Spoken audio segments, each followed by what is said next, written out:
Okay. Good day, everybody, and thank you for coming to our 1 o'clock meeting. I know it's a strange time for a public meeting sometimes, but we're going to be addressing the scheduled times and looking at evening meetings at one of our upcoming public meetings, actually. So there we go. Let me just pull this up here. I'm going to open the meeting at 1:01. Actually, nope, still 1 o'clock on the nose.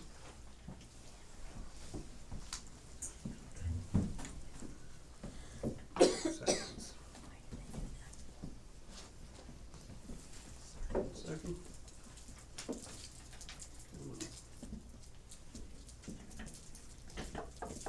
Lovely computers, I know. It's just waiting.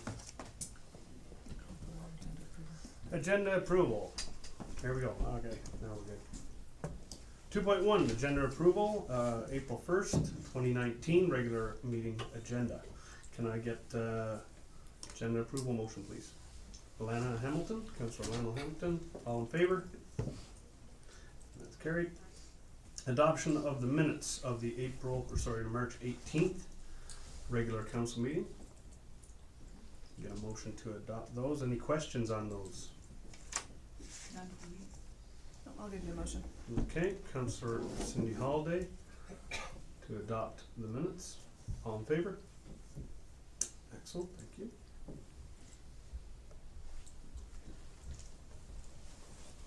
Proclamations. We have Volunteer Week Appreciation, Mayoral Proclamation. Mr. Todd, would you like to speak to this? Thank you, Mayor Crane. As you may or may not know, April 7th to 13th, 2019 is National Volunteer Week, and as such there will be activities held across the country to show deep appreciation for the volunteers and all of the work that they do in our committees. Before you is a proclamation whereby we ask that Council acknowledge Volunteer Week within the town of Turner Valley. And we will have the signature of the proclamation to take place offline here today. Excellent, thank you. So would council support me reading out this Volunteer Appreciation Week Mayoral Proclamation? Yep. The whole thing? I've got to read it all, whereas. Okay. Okay, so Hear ye. here you go. This will be my first whereas proclamation as Mayor of Turner Valley. Whereas 12.7 million Canadian volunteers give their time to help others, contributing close to 2 billion volunteer hours per year. And whereas volunteers in the town of Turner Valley mentor our children, feed our hungry, comfort our lonely, beautify our green spaces, and fundraise for our charitable organizations. And whereas town of Turner Valley's volunteers are young, old, families, workers, retirees, men, women of all ages and backgrounds.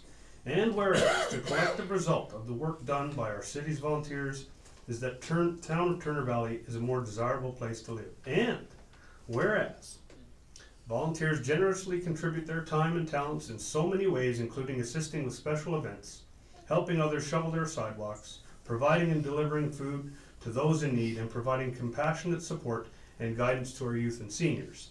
And whereas in town of Turner Valley that rely on volunteers who unselfishly provide countless hours of dedicated services to the community, and whereas volunteers play a critical role in guiding local organizations and government. Now therefore I, Barry Crane, the Mayor of the town of Turner Valley, do hereby proclaim April 7th to April 13th, 2019 as National Volunteer Week, and urge my fellow citizens to recognize the crucial role played by volunteers in our community. There you go. It's done. Okay, moving on. We have administrative requirements, or inquiry, sorry. No, question period. Sorry. This agenda is really playing with me here. No, you have, yeah, give me that one. This is populating everything else. Perfect. Okay, that's done. Question period. We have 15 minutes at the beginning of every council business meeting for public inquiries. Have we received any public questions? Yes, we have. Mayor Crane, the Martin family is here to ask a question of council. All right. Jason and Kara, would you like to come forward to the microphone and ask your question? And thank you for taking the time to come here. Yep, just hit the little red button and then I'll activate it for you.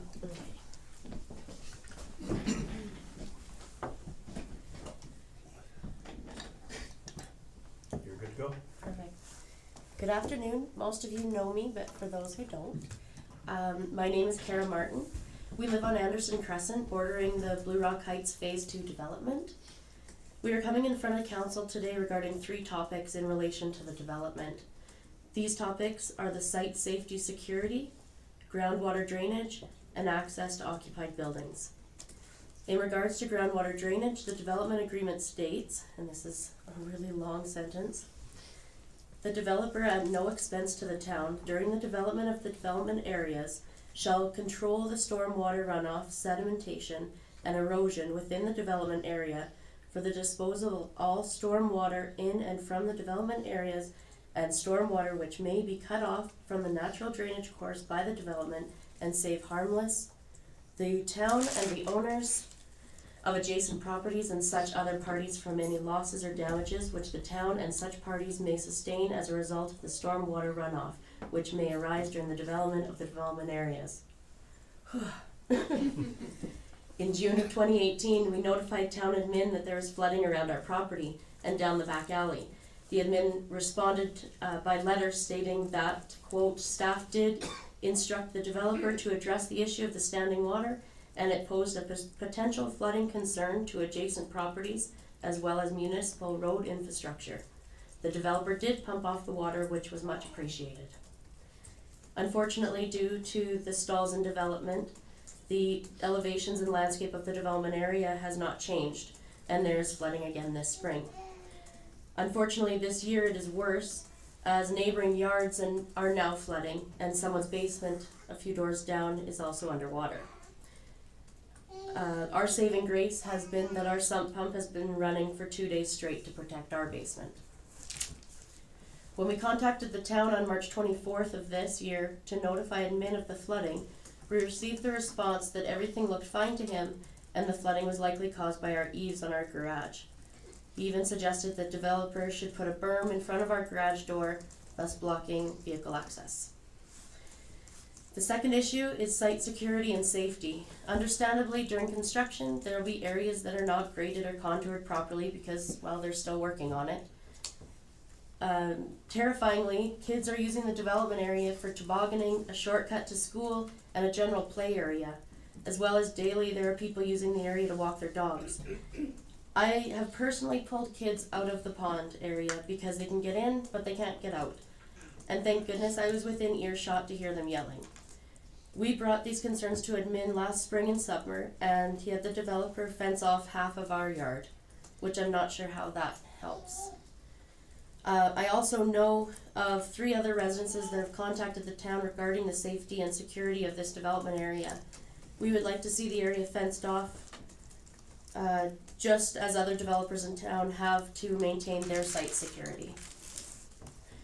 Our final concern is access to our occupied buildings. The development agreement states, the developer shall ensure that any occupied premise within the subdivision area are responsibly accessible by a roadway of an appropriate standard given the nature of the premises. Given that, I'm at a loss as to why the town planner continuously tells us that we are trespassing and has now on 2 occasions threatened that he's going to advise the developer to build a fence or berm to deny us access to our approved garage. I understand that our involvement in this development has become a headache for town administration. This is most obvious in the CAO's letter requesting that we no longer contact the town regarding these issues. But frankly, it's getting very tiring banging our heads against the wall, trying to get the town to adhere to their own agreement with the developer. Furthermore, the responses that we have received from the admin are not only dismissive, but have been downright insulting when I was told by the planner that they would not deal with me and only would deal with my husband. So in closing, we're just in front of you today asking that the town go by their own agreement with the developer in those 3 areas. Nothing more than that, nothing out of what's already agreed on by the town. Thank you. Thank you for bringing that forward. It certainly sounds like you have some information for us to follow up as a council on. So we can do that for you for sure. I'm gonna ask Todd to speak on council or administration's behalf where we're at with the process, if you would. Thank you again. Yes, Mayor Crane, thanks to the Martins for the polite way in which they bring forward their concerns each time. I'm going to defer to Mr. Malenka here. I think he's got a small amount of information to share on the matter, but we may need to take it back and provide a more formal response. Afternoon, Mayor, Council. Thanks, sir. Yeah, respectfully, I would request a copy of the correspondence that was just presented into the record so I can take a look at a few things. I seem to be quoting some sections of the development agreement, plus some other comments, insinuations, suggestions that we'd like to address. Yeah, respectfully, we obviously have different viewpoints on interpretation, and I think all the correspondence we provided to date provides a lot of clarity for that. Maybe we get to a point where all that correspondence gets provided to council in full, so you can see the context of everything. So there's some clarity with regards to the he said, she said that seems to be suggested. With that in mind, best thing is to take the comments that we have today, and I can respond accordingly, or provide other information we've provided to them in the past that will support what we've been saying from day one, and go from there. And if council decides to make that available to everybody in the gallery or the public, that's, we'll leave that for you guys to decide on. But we need a more formal response to touch on some of these points and comments, accusations. Sure. Okay, thank you. Len? I 100% respect and understand the need to come back and gather information. If there is a safety issue though, is that something that we could make priority 1? I'm not sure what the pond looks like that we're talking about or how deep it is, or and I also don't know if it is a requirement of the town when the town needs to step in to put up safety fencing, or the developer to put up safety fencing. Like at what stage in development is that required? So I do think that's something that we need to look at if there are safety issues for children. If we could make that the first priority, please. Thank you, Len. Yep, sure, go ahead, Mr. Lincoln. If I may just provide a response to that. If I'm not mistaken, I think we've been in front of council once before last year around the same time, where the question of, well, can we put construction fencing around an entire site? Now, historically, that's something that the town of Turner Valley hasn't done. Contrary to the presentation this afternoon, which suggests all construction sites are fenced in the town, with the exception of the one on 406, which got permission because they're doing that construction on Main Street, and they were using a bit of an area as a staging area. We haven't required home builders to put fencing up around the site. You know, if we have an open excavation site like a basement, it's probably warranted. I think we need to go in that direction in the future, but historically we haven't. The development agreement in this case, the one we use as a template, doesn't require construction fencing around the site either. And if you all know the boundaries of Blue Rock, it's a pretty significant site for size. So I'll speak to that more again in a written response, but that hopefully just gives you some sense of where the town stands with regards to construction fencing. Thanks, sir. Mr. Rapp? Yeah, I haven't personally went out to look at the site, but I did see on Facebook a fairly large pond, and I think that was in the design, and with no fencing around it. I think that is a serious risk, and it is as Councillor Waring had responded to you on Facebook, it is the responsibility of the developer. That said, it is a safety concern in our community, and I think it needs to be fenced. We're not talking the whole piece of property, Mr. Malenka. We're talking around that pond because it's wide open, and there are kids in that neighborhood, and that's not safe. So I think that we need to put pressure on the developer to put some fencing around the pond, at least. Thank you. Thank you, Mr. Rapp. Right And behind their place. Councillor Holladay? No, you're good? I was just gonna reiterate that, an unfinished pond, I'm sure when it's finished, there'll be landscaping and not a mud hole, which will make kids getting in and out a lot easier should they decide to go in there, so I support what they say. All right, thank you. Mr. Lincoln? Thank you, Mr. Mayor. In response to Councillor Rapp's question, comment with regards to stormwater management ponds. Again, the town doesn't fence stormwater management ponds, they're open-ended. Some municipalities decide to fence stormwater ponds. In our case, the town of Turner Valley doesn't do that. You can find examples throughout town where there isn't fencing or restrictions. We just trust that parents are acting according with their kids and what have you.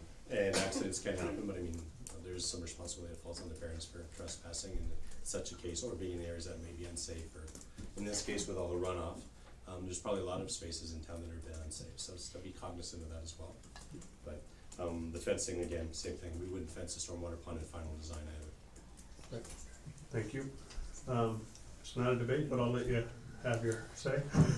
It's too bad, I kinda like debating, but anyway, Ms. Malinka, it's still a safety concern. And I understand that that may not be the norm, but I don't think I want to see some kid drown in that pond either very badly. And when it's muddy and greasy, which it tends to be around here, as Councillor Holladay said, once it's done, it's not an issue probably, but right now, it could be a fairly high risk, and it's not really a big cost to put a perimeter fence just around the pond area, I don't think. So, even if it's not our policy, it might be a wise thing to consider for the safety of our community. Thank you, Councillor Rapp. Thank you, Mertens, Kara. May I just, Jason. Yep, sure, go ahead. I'll provide all the correspondence and I'll do that up in a package and provide it to you guys this week. As soon as I can get it all together, I'll get it to you, okay? Perfect. Thanks. Thank you very much. Thank you. Thank you for hearing this. You bet. Mr. Todd, do we have any further questions from the public? There are no further questions, just circling back to Mrs. Martin's final comment there, that we will ask that any sort of information or correspondence that goes to council funnels through the manager of legislative services and not directly to council. Okay? Absolutely, yeah. Okay, excellent. 5.1, no items, you're good, okay. Statutory hearings, we have none, that's 6.1. Delegations, don't see any. Pat, you're not a delegation to the area? Alright. Reports, no reports. Administrative responses, 9.1, administrative response to my question regarding well 7 and reservoir levels, from Councillor Waring, so Mr. Pat. Thank you through the mayor, and I apologize for the informality on the agenda, simply placing a place marker there. That was because we had not heard back an answer in time before we went to print, if you will, with the council package. But in the meantime, we've heard back from the county, the operators of Shruck, on two fronts. The raw water reservoir as of Friday is sitting at 93%. That has been slowed somewhat by the failure of well 7 and the pump motor that's in there, but we're still making steady gains. The county, as the operator, was looking for the most cost-efficient way to repair that pump, and so they were doing some troubleshooting along the way over the last few weeks to see if there was an expensive way that they could repair that, but failing all of their attempts, they've had to now order a new pump for well 7. So for the record, it's not a cost of Turner Valley, it's a direct cost of Turner Valley, it's part of the Shruck's operating budget. So when we hear more and that pump's installed, I'll be sure to update council as there's any changes. Okay, excellent. Good. No questions? Good. Okay. 9.2, Councillor Cindy Holladay's 3-part planning related question. I'll give it back to you.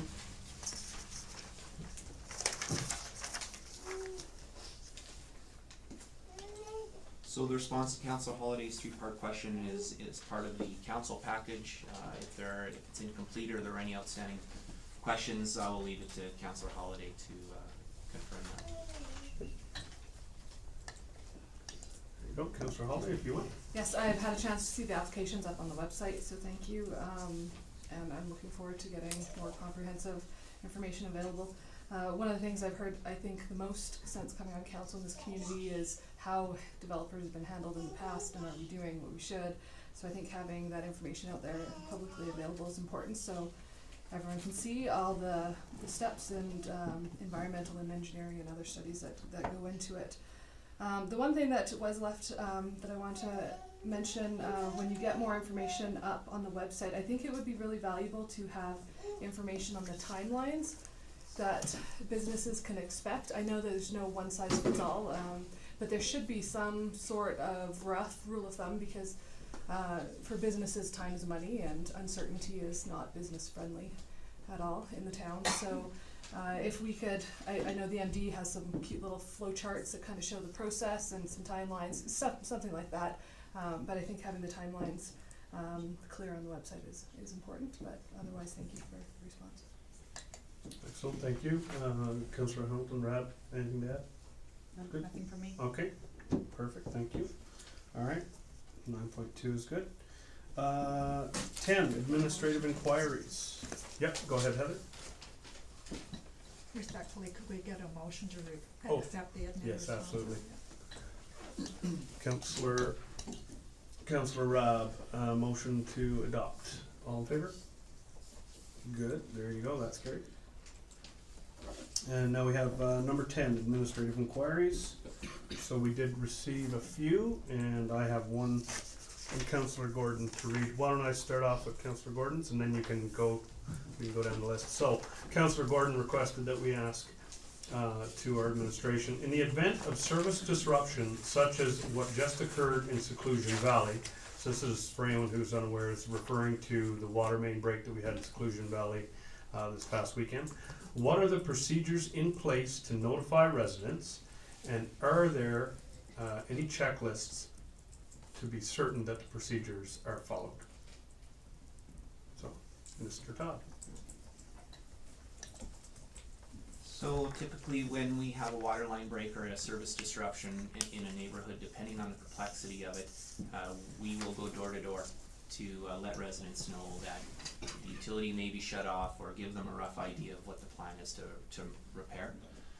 As you can imagine, we catch some people at home, we catch some people who are not at home, they may be in the shower, whatever that might be. So we do our best to connect with the people who are available at that time. We also make posts on social media and the town website to help notify individuals who might be looking in those areas. But admittedly, it's an imperfect system. It's an imperfect system for every municipality. And so those are typically the three areas that we would use to notify residents if there was an effect to the utility.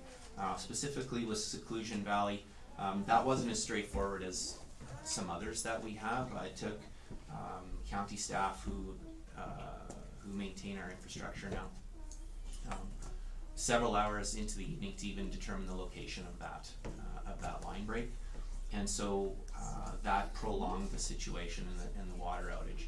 At that point, we made the decision that we couldn't repair it that evening because parts were not available until the following morning, and we were able to restore a level of service to help residents get through the evening and into the next morning when the repair would be completed. So there may be other ways that we can notify residents of those changes and the utility service shut off and or repair, but it's difficult to determine that. We've talked a little bit about a door hanger, if you will, so that if we miss somebody, that might be one effective way of doing it. But aside from that, we think that we use the same notification methods that would be used in any municipality, and there's always room for error, unfortunately. Thank you. And I'm just curious, where was the break physically within the town? Because I believe it was down Dunham Lane, wasn't it? Yeah. Yes, that is the case. I haven't been, I was out of the office towards the end of last week, so I haven't been able to catch up with our manager of operations yet, but that was where the line break had happened. And so therefore where water leaks and where it shows up can be two very different situations, and that's what threw the maintenance staff threw a curve to the maintenance staff. All right, thank you very much. Any follow-up to that? You're good? Okay, so that was submitted by Councillor Jonathan Gordon. Ms. Holladay, I believe you have some admin inquiries for this week? Yep. Go ahead. Yeah, I've organized it. They're another one of my multi-question ones, but it's all in regards to the project manager position being hired by the town. We've had some definite questions from residents on this, and I think that we lost people in the budget process. And I knew that was kind of happening. I tried to make some steps to explain it out loud when we hired, but I think we've lost some people. So I would like some more clarity provided so people understand what we're doing and how it's a cost savings. So the first question is to clarify for residents and council the role of the position and where on the organization chart this position will sit and how it differs from the vacant director of operations position. And then I'm also asking, how will this position save us money in our capital budget in ways the previous director of operations did not? and which of our projects approved for 2019 have outside engineering costs associated with them that should be able to be reduced and taken over by the new position, and then how we plan to measure the success of this decision and report back to council at the next budget cycle to show the efficacy of the change. So, and then my second question was more to on the accounting side and the money side, was if we could as a council hope that we could get more grant revenue coming in as a result of this position. It does mention in the employment information out there about grants, so just wondering how you see that working out. And then if it's being paid for by grant money, will the grant money be able to be used to pay for the position, or are there restrictions on grant money that would disallow it? And then what the auditor's stance is on the expense, on expensing it to the capital budget, or if it'll end up being back in the operating budget on the financials. Was that one question or 8? I think it was 6, but it's all one on the project manager. I'm assuming, Todd, you're not gonna answer that today. You're gonna get some paperwork, and so I'm gonna let you have at her. On the contrary, Mayor Crane, Oh, I think I can answer all of these questions. wow, If you bear with okay, me. awesome. Great. So, if I could, just a couple of messages around the project manager position. As you know, we went through for the benefit of those watching from home, in the gallery and council. So we went through a cost savings initiative, as you know. We were able to find $200,000 and meet council's mandate to find those cost savings. One of the initiatives was to create an in-house project manager position, whereby we would manage our construction and or procurement projects and special projects in-house, because we felt that there were other things that we could put onto this individual rather than contract out project management, as we've done historically. The rationale for that project management was based on historic capital project costs on average each year, and was completely independent from the Director of Engineering and Operations. The Director of Engineering and Operations left the employ of town of Turner Valley right around the same time as we started talking about this cost saving and its initiatives, but we're completely independent of that, so I just want to be clear. So it wasn't a swap for one position or the other. At the time when we brought forward, when the Director of Engineering and Operations position became vacant, I was clear with council that we weren't sure what we would do with that position. We needed the resource, but we weren't sure in what form that would take. If it was going to be replaced straight up, if we were going to use some of the resources from that position and divert them to something else to prop that up, we're still undecided. You'll note that in the budget process, we did give back the position, but the resources are still in the budget. Okay, so we dropped by one position on the establishment. The resources are in there still, the wages. So I'm just going through the list, Councillor Holladay. So where on the organizational chart will this fall? Currently, this project manager will report to me directly, but I'm taking a holistic look at the entire organization, and we may shuffle some things around a little bit for the more efficient delivery and reporting structure. It won't necessarily mean the elimination of any positions, just the adjustment of the reporting structure so that we can make sure that we're finding those efficiencies in delivering service to the community to the best of our ability. So the question around how will this new position save us money in the capital budget in ways that the previous director did not. Again, they're two independent decisions, but in a nutshell, the project management expenses that we've typically contracted out for would now be expensed against the project like it already has been, because we build those types of costs in with the capital estimates, except this individual would be an in-house role. We believe that for the same money, for less money, we'll control the asset, if you will, the position, and there are other special projects that we can put into that role to help alleviate and streamline some of the things we're doing. For example, it remains to be seen what other projects we might put in, but if the timing was right, the asset management project, for example, because these are all additional projects that sit on a manager's desk that are over and above the day-to-day work that they already do, and we lack capacity. So instead of hiring a contractor to do that, we might choose to give this to the project manager. So so that's where the savings comes from. The projects that are approved outside the engineering, outside of 2019 projects that have outside engineering costs, all of them will have they're all projects.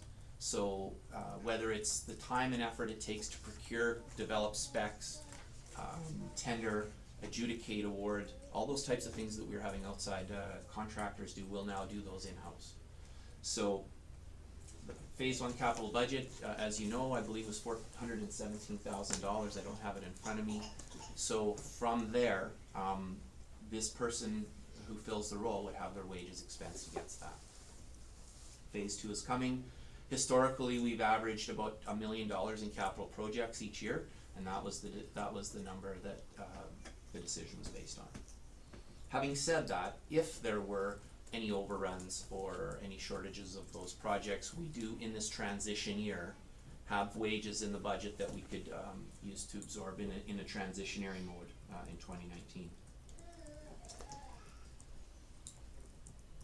As far as how we would measure success, it's very straightforward. Number one is the added capacity that brings in-house as opposed to paying for the contracted role, and the ability, it will take some of those special projects away from the management team. They'll still be heavily involved, but they won't be the lead, and we'll have somebody who's trained in project management to be taking the lead on those projects. Reporting back to council, the metrics will be very straightforward. What did we pay for project management services in previous years versus what have we paid current and moving forward? And I'm very confident that there will be the cost savings that we had anticipated there. Question 2, clarify how the grant and accounting, do you believe this position will help the town be more proactive in seeking new grant funding opportunities? We had contemplated whether that would be a finance role or a project management role. There's no question that the project manager needs to understand which grants can be applied where, and if they've got ideas through their experience and expertise, we're all ears for that. But we don't believe that that there are a whole bunch of stones left unturned out there with respect to grant money, but they come along every now and again, and new announcements are made, and we expect that this individual would have their ear to the ground to make sure we're tapping into as many as we can. If the project's paid by the grant, will the grant money be used to pay the position? So the long and short of it is, most of our projects are paid for by MSI. And there is a clause in the MSI guidelines, that's Municipal Sustainability and Infrastructure grant.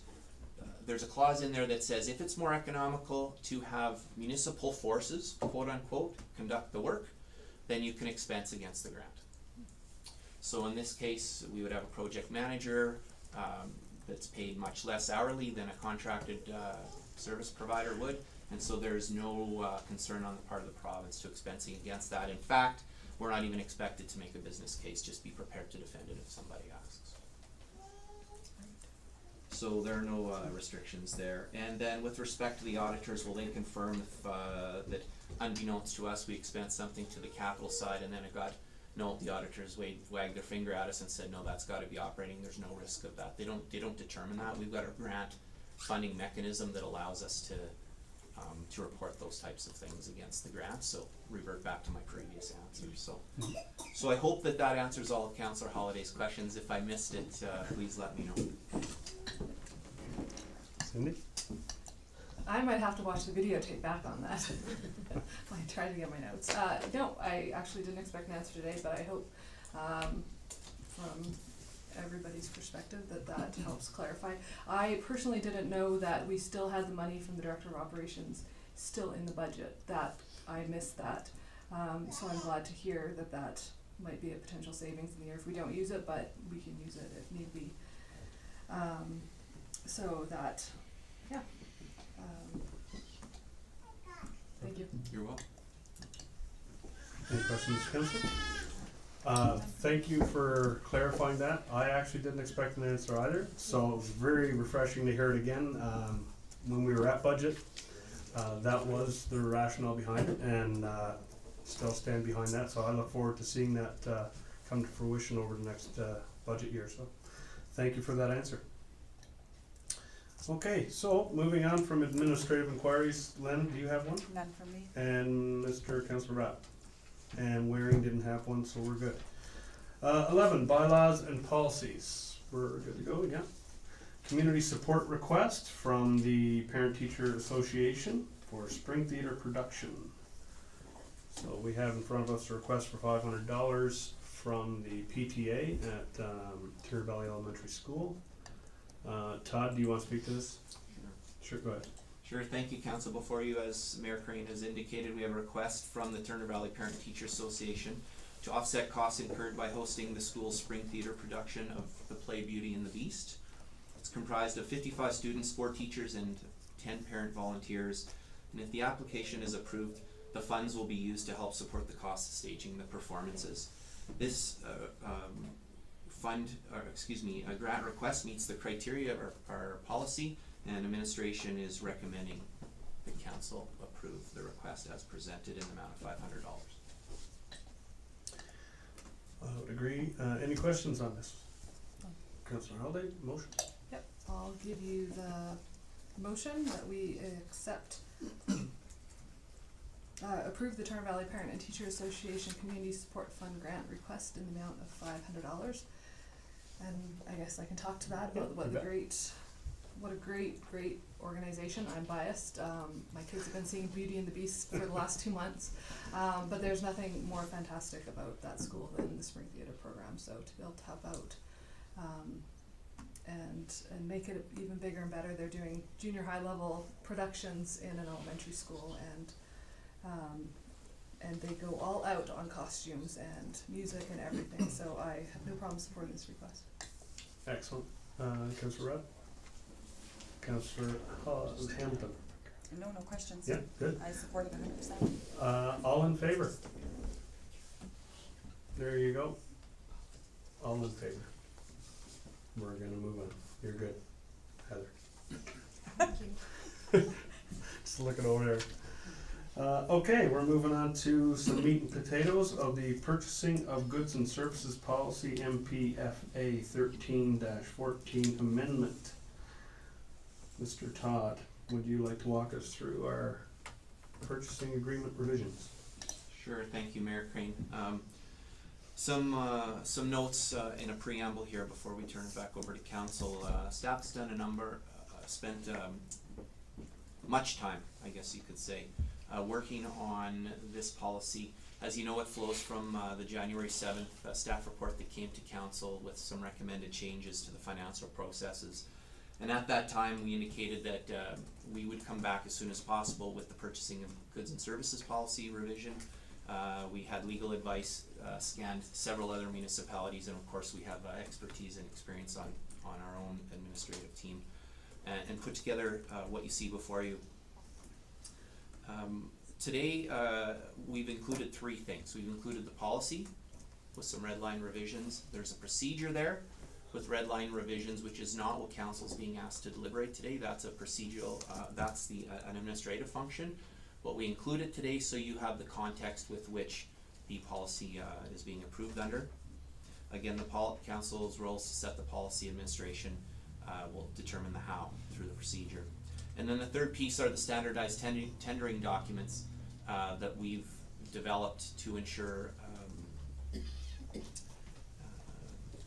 structure, consistency, and standardization throughout the process based on certain financial thresholds. So today we're asking for council's approval to the policy, and the procedures are included there for your information and context.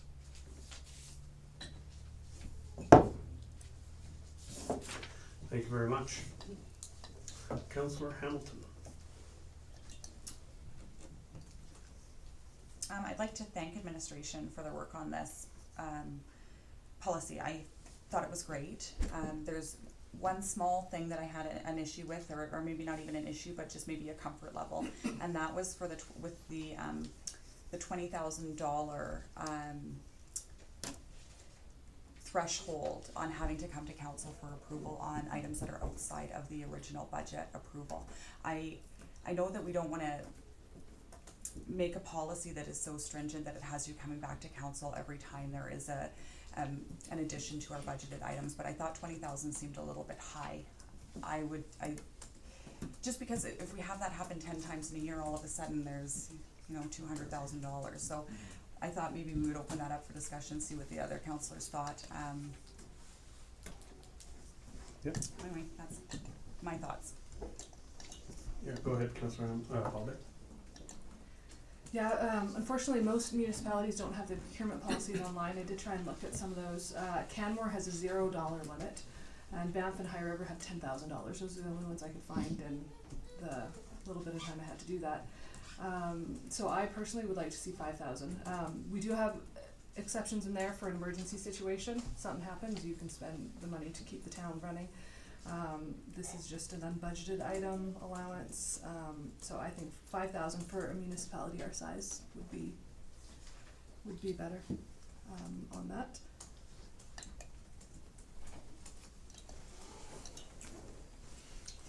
Councillor Maybe I'm just a slow learner, but it took 3 months to prepare this. I really wouldn't mind spending a bit more time looking at it. I did see it yesterday, that's the first I looked at it. I did read it cover to cover, but I don't know if I'm ready to say, yeah, that looks really good. It looks good to me, but I wouldn't mind looking at it a little deeper. Is it possible we can postpone this decision, or do we have to make the decision today? I'm just saying, I wouldn't mind having a hard copy, like I'm old school, so I need a hard copy. That's part of it.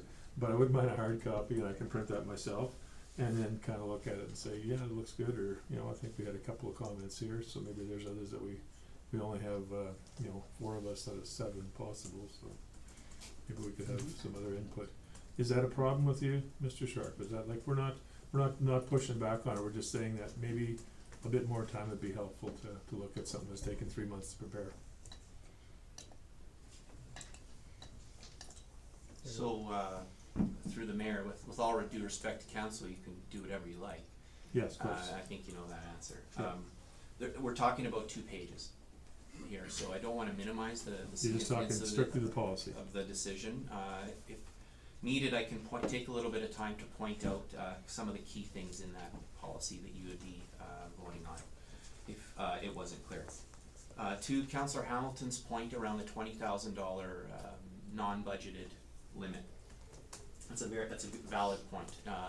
Every municipality has some acknowledgement of that in it. And there's 2 types of those purchases. There would be discretionary and non-discretionary. So for example, if this snow plow breaks down and we've got a foot of snow, we're not gonna wait to come back to council on that non-discretionary expenditure. We're gonna fix the snow plow and carry on. And report it. We've established our quarterly variance reporting system now too, so there would be no 1-year wait and a big balloon surprise in January or February of each year about what took place and what didn't. So council has full visibility and eyes on to any of those decisions on a quarterly basis. So I want to reassure you of that with the new processes we've put in place.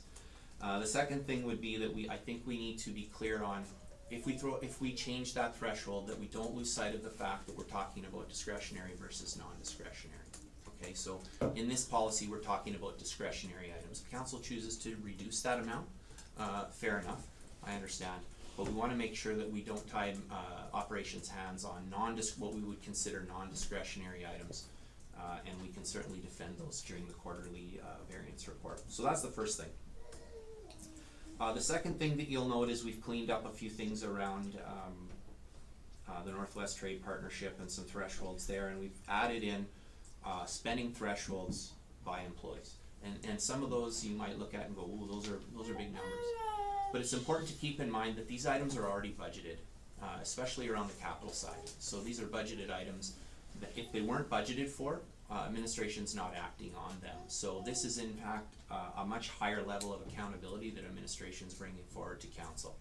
Because not only are we saying that, yeah, they have to be budgeted for, which was always the case. At that point, historically, up until now, there was no further requirement for administration to come back to council and bring you up to speed on that. Now we're reporting on contracts that are awarded, and certainly we have put some thresholds in here that have been very clear around who can spend what. And although exceeding $200,000 would come to council, we would expect that we followed all the standardized tender approaches, and you know, it would be, unless there were some very clear concerns, the council would approve those greater than 200. So it's a balance between accountability, visibility, but also getting things done on the operation side. So that's the third thing I wanted to point out, was those spending thresholds in there. And then finally, we've decided to include a paragraph 3 around prohibitions, and this just lines up with council code of conduct. So stewarding the public purse, ways in which it's the how business should be done, and the principles behind that. So those really are the 3 key things that we've put into the policy. So if council has some questions around that, I'm happy to take those right now.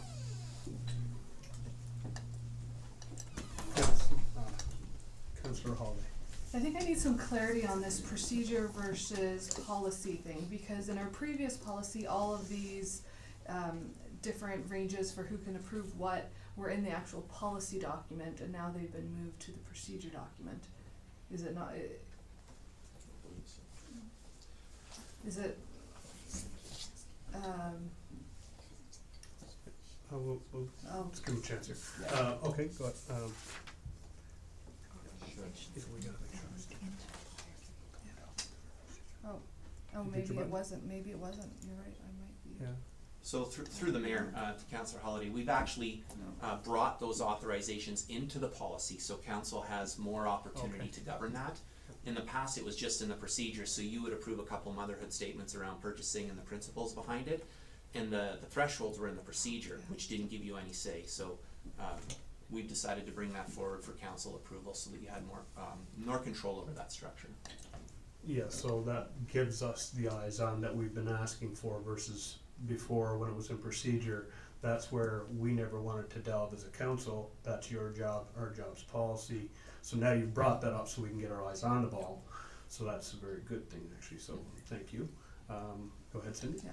My apologies. I was messed up on that, which maybe that goes along with Rob's argument that maybe we need to read it longer than we have over this weekend. I know it was a busy weekend for myself. My only other thing that I was interested in and wondered if you dealt with was exception authorization. Some municipalities have it as an actual form. We ran into that problem before. We talked about it with the pool boiler. If there's someone making an exception to one of the procedure items, like sole sourcing or whatever, is there going to be a standard form that gets filled out so that we know who's authorized someone to make that exception?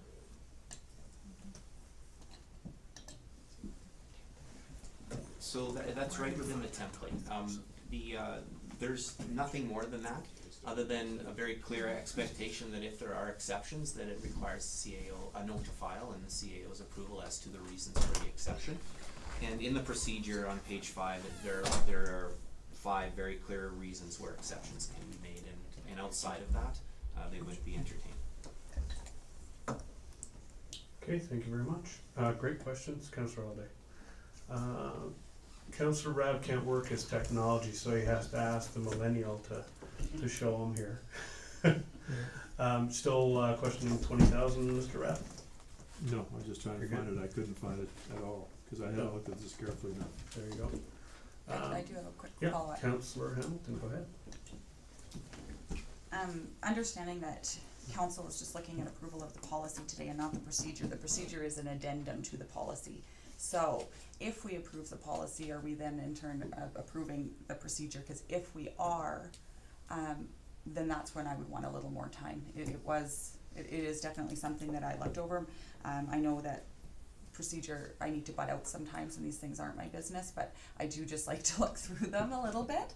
So if we are just approving the policy, that's one thing. If the procedure is getting approved with the policy, then I would request more time. So maybe just a little bit of clarification on that would be great. Yeah, just a clarification on, is it all 63 pages going with, or is it just the policy? It's just the policy. If council has ideas or suggestions, we're all ears, but we're just approving the policy today, and then through the expertise that we have, talking to legal and otherwise, that's where we've sculpted the standardized documents and the procedures. so those can be changed by administration at any time. If we're hearing loud and clear that council can't live with something, but change for the sake of changes is I wouldn't recommend. But if we find some glaring holes in this or something that's not working, we're probably picking it up from council at some point through osmosis. Okay, Councillor Hampton. I'll give you a motion that council approve the amended purchasing of goods and services policy, MPFA 13.14 as presented. Okay, thank you very much, Councillor Hamilton. Any further questions? Councillor Holladay, go ahead. Since it's on the agenda, I might as well ask this. Advertising in the Western Wheel Yes. is something I wanted to discuss. That has been something that, you know, when knocking doors during the election, you know, people mentioning when town's out for a tender, it's on some weird government website that they can't find. Can we talk, and as well as on our website, what have you guys discussed internally about advertising? Yeah, thank you for asking that. No, that's a good question. The New West, I get them backed up. The New West Partnership Trade Agreement's very clear, as is a free trade agreement on what we need to do at certain thresholds. But most of the work that we do is below those thresholds, and so we're open to that. I mean, at some point we need to ensure that what's as important as casting a broad net is being consistent. And if people know that they can look on the Turner Valley website for all opportunities, or the bulletin board at the post office, for example, or the Calgary Construction website, or whatever it is that we say we're gonna do, we need to do. One of the challenges with maintaining such a vast array of advertising is the cost, number one, and number two is maintaining that. So we're as happy to keep that scope narrow but consistent, and so it's one-stop shopping, so to speak. So people know, as we advertise, you can find the opportunities here, here, and here, as opposed to 5 or 6. And we've talked about that extensively, actually.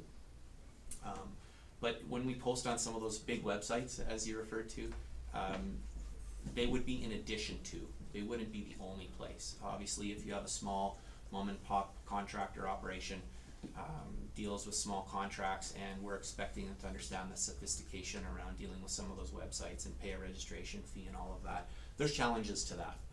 So we're trying to find the balance, because we want small contractors that can find opportunities.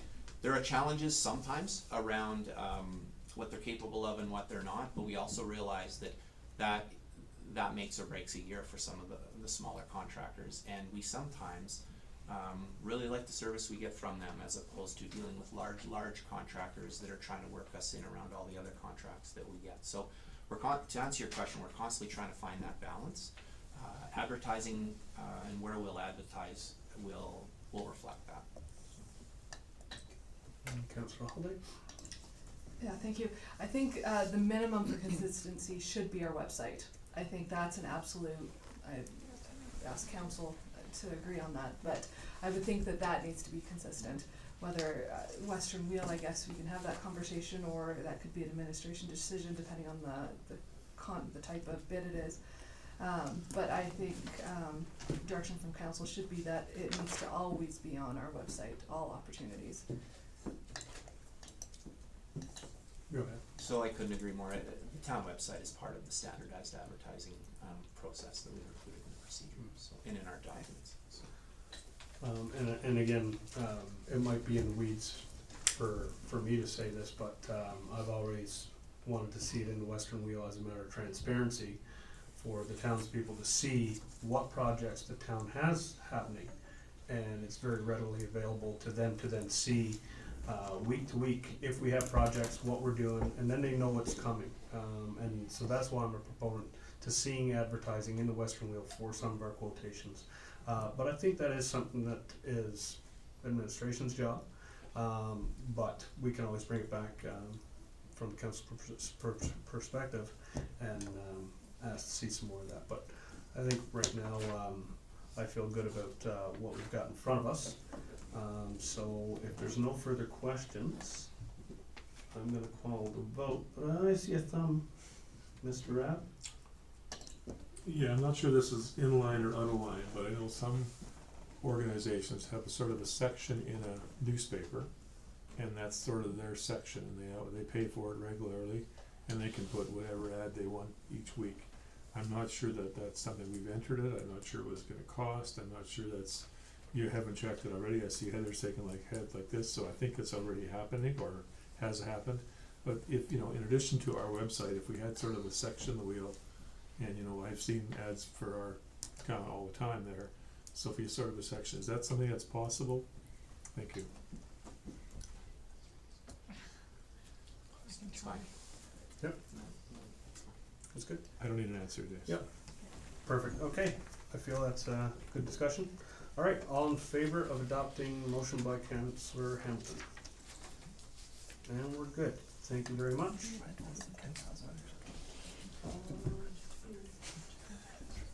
No, Just on we Britain's. can bring that back.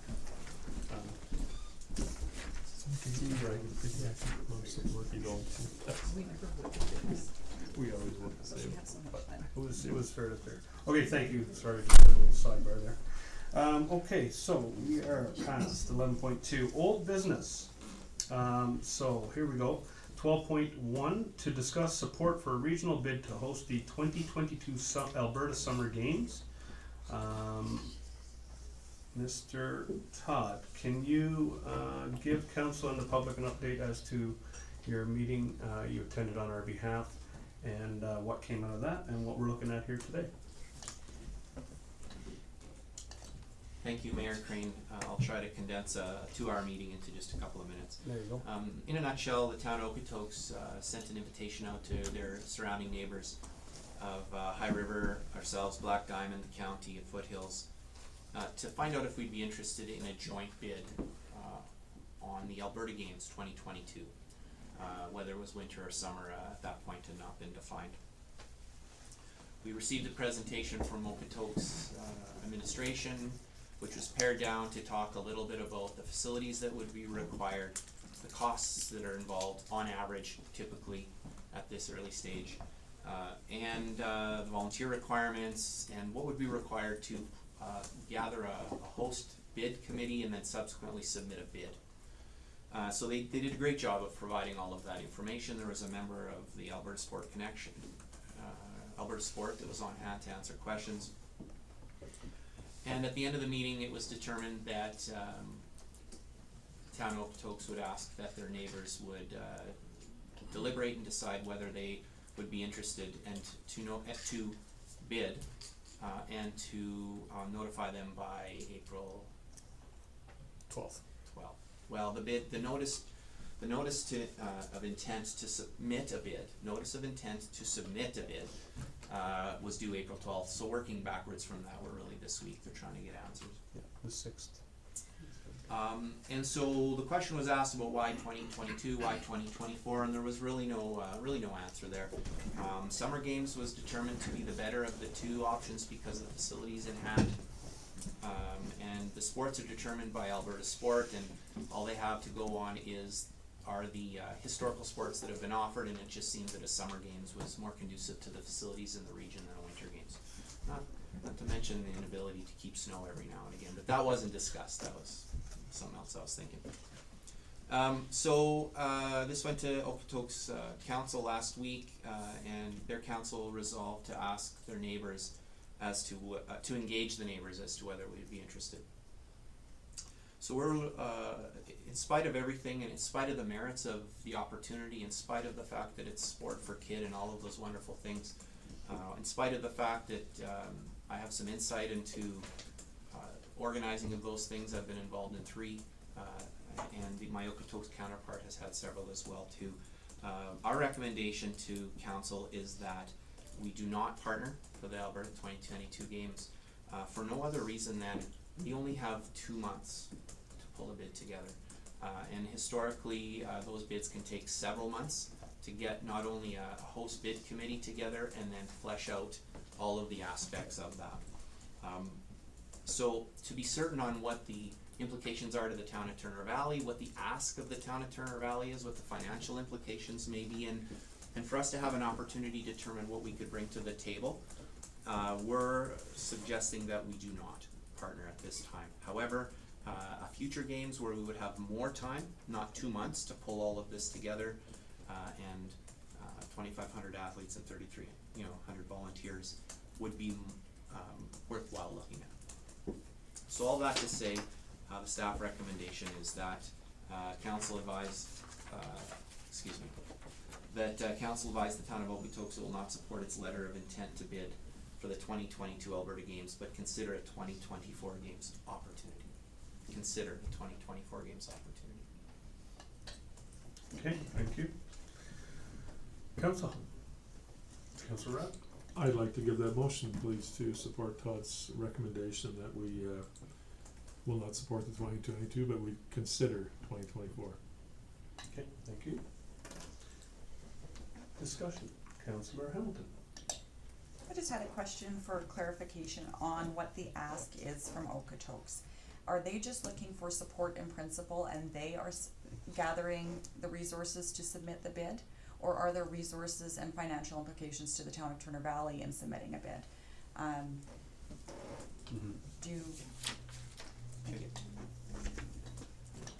Go ahead. So currently the ask is whether our respective, our municipality, our council would partner in writing a letter of intent to submit a bid. So at any point in those 2 months, if the partners collectively decided that they weren't interested, we couldn't get it together, we didn't like what it meant, or whatever the reasons were, there's no obligation to submit a bid, okay? So right now they were just asking to know whether we wanted to partner. But again, with the uncertainty around, once we've done that, whether we could get enough information together or not, it's really the 2-month window, Councillor Hamilton, that I don't believe we have enough time to flesh that out.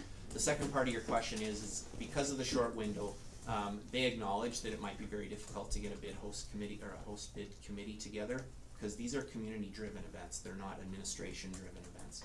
And therefore they would ask administration to pull the bid together in the absence of a host committee. So to answer your question, at this point it looks like the bid would be submitted by administration. And those bids take, well, I don't want to say hundreds of hours, but hundreds of hours to pull together properly. So, to follow up on Councillor Hamilton's, just so I'm clear then, so would it be taxing to Turner Valley administration, or would Okotoks take the lead in this case with a letter of intent only? Would they take the time to put that together, or would they be asking us to also? So there's no question that it feels like the town of Okotoks would be taking the lead on the administrative piece. This is their idea, they have more resources and that sort of a thing. But this is part of the challenge, is we don't have the time to determine what our role might be in that and what the ask might be. So there are just so many unknowns. Hence the reason that we're suggesting to not do it for 2022.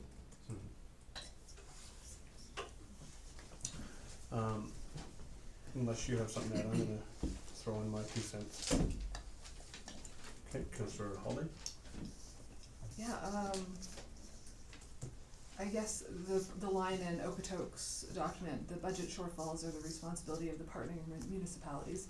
That is the one, of course, that blinks out at me, because I would hate to be on the hook for some money, and I don't think our residents would appreciate that very much.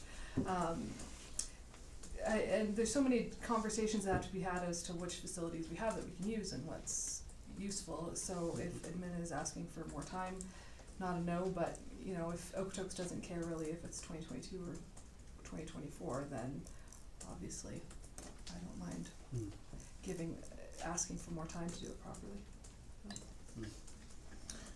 Okay, excellent. Yeah, my 2 cents, and then we'll end it there, I imagine. Rather than looking at a negative, I always look to the positive. 2022 does sound extremely tight. I've been a proponent saying that we need to hold a games out here in our area for 4 or 5 years now. I mean, the Turner Valley Triathlon was a great attractant. It's died over the last few years. I'm going to revive that shortly in the next year. But for this, I'd sooner see us have a letter of support for 2024 versus a now we'll consider. And then if they wanna follow it up, because I did receive some calls from Okotoks saying that they are excited about this potential, but they recognize the tightness of a 2022 as well. So I'm just saying, a 2024 I think is great. So is that covered in Councillor Rab's motion, to be clear? I absolutely think it's covered there. Okay, then that's what I wanted to hear. Okay, so rather than look at it as a no, I look at it as a no but yes. Rab, you're good? Councillor Hamilton? Yep. Councillor Holladay? Okay, all in favor of supporting Councillor Rab's motion? There you go. We'll support the 2024. Ha, I'm just kidding. Okay, moving on. Check mark. New business, we have 13.1, no items. And general correspondence, 14.1, no one has sent us any letters, so no correspondence. Correspondence action considered. FCSS invitation to attend the Volunteer Appreciation Dinner 2019.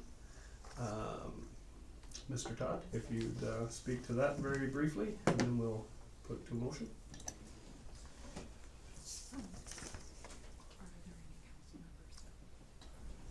Oh yeah, no, yeah, Okay. sure. Go ahead. Thanks.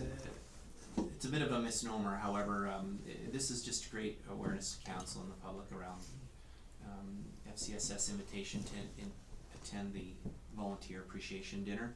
I guess the question that we're looking for from council is if any of you are signaling that you would attend. Councillor Waring has already signaled that he would be in attendance, and so we will turn it over to council as much for information as for action.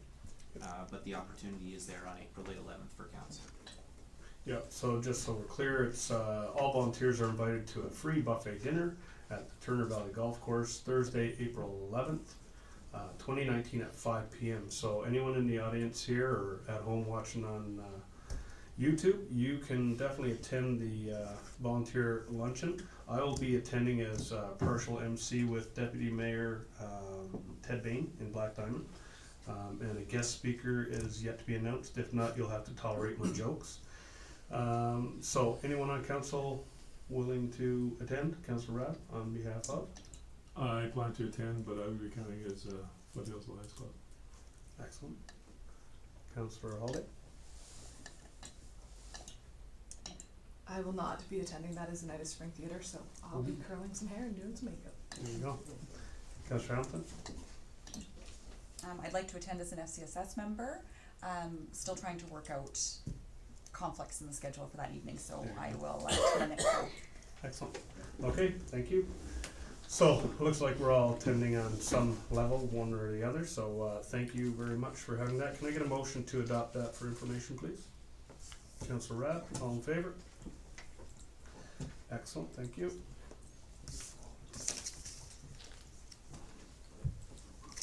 Committee board minutes and correspondence for adoption. 16.1 Intermunicipal Joint Steering Committee. Do I have any questions from council regarding the minutes from the Intermunicipal Joint Steering Committee from October 9th?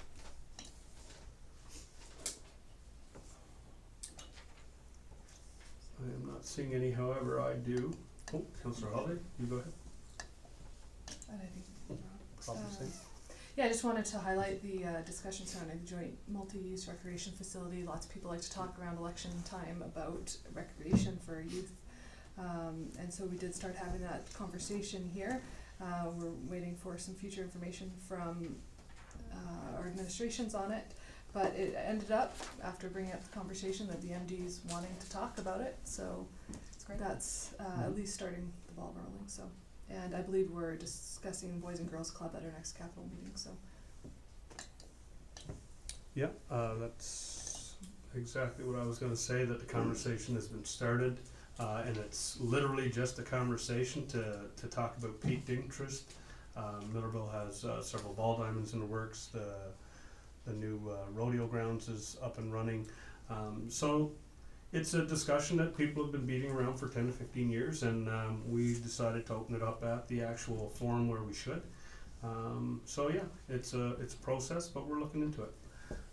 So I just want to point that out. And the minutes are there for anyone who wants to read them.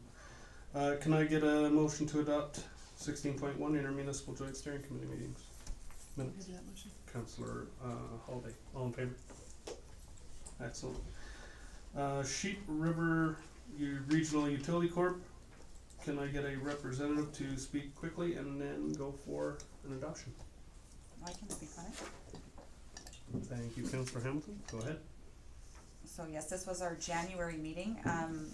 All members actually went for a tour of our facility at this meeting, which was great. We had seen a facility tour at the very beginning when we all were new to our council positions, but it was interesting to go back, and we got to see the direct water intake in action at that day, and we also got to see our stilling pond, which was not 93% full, that reservoir at that time. So that was a highlight of that meeting, and not a whole lot else happened of note there.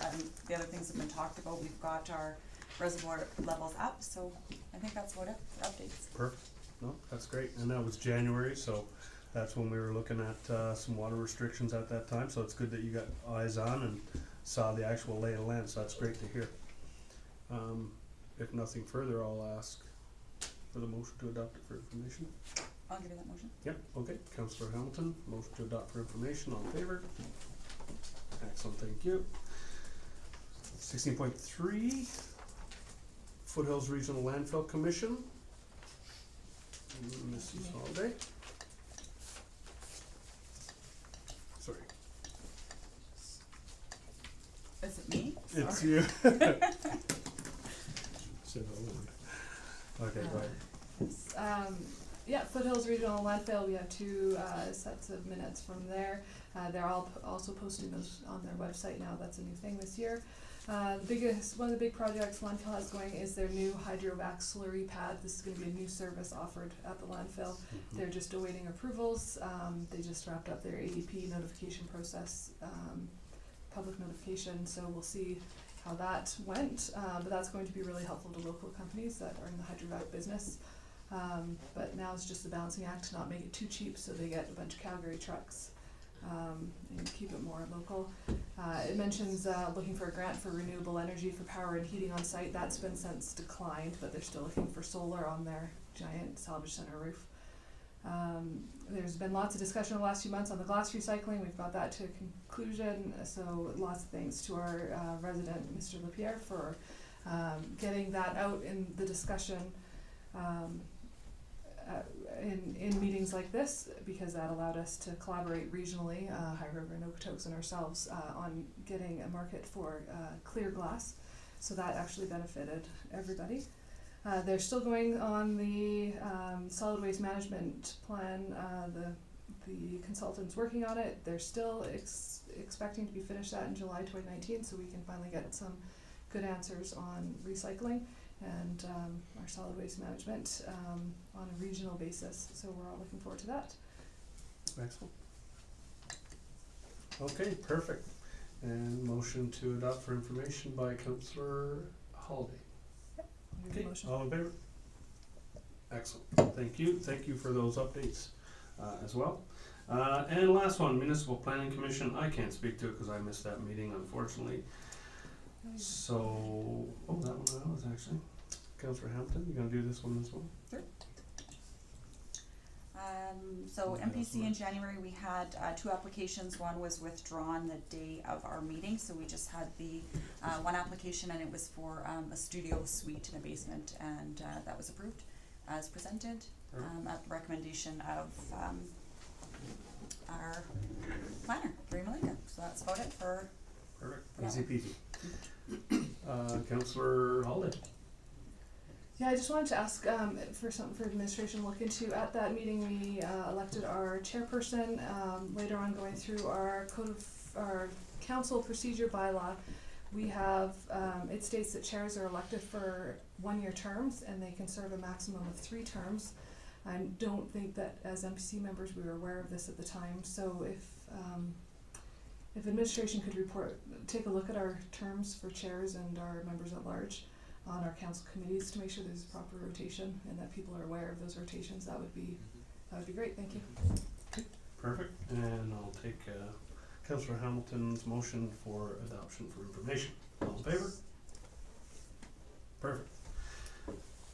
Well, that concludes our meeting today, so I thank the public for attending, and we're gonna be taking a 5-minute break for clear out the room, and then we're gonna go on the camera. Who's gonna make that? Boom, Councillor Hamilton. At 2:30, we're gone in camera. What he could have. I move that we come in a camera. All in favor? We are now out of camera. Thank you for that in-depth discussion, guys. That was an extra 2 hours, so that was good. We are back to public meetings. So, Councillor Holladay, do you have a motion for today's meeting to finish this off? Yes, I'd like to make a motion to direct administration to create a public report on changes in employee levels pre and post flood and include a comparison to Black Diamond. Okay, any questions regarding that motion? Just Do a we one? need a timeline? Yes. Good question. Timeline. Would you like to add a timeline in there? Administration, do you have any problem with it, first of all? No. Like for timeline, you're pretty good? Excellent. Add a timeline. 2 weeks, next meeting, The next meeting or the meeting after that? What's next it gonna meeting. take, staff-wise? Through the mayor, we anticipate the next council meeting is going to be quite a full agenda. Yes. So if we could have the following, May the 6th, I believe, is the next meeting. I don't have my calendar in front of me. I think that would work. Shall we just go first meeting in May? Yep. Make it simple? Okay, May 6th.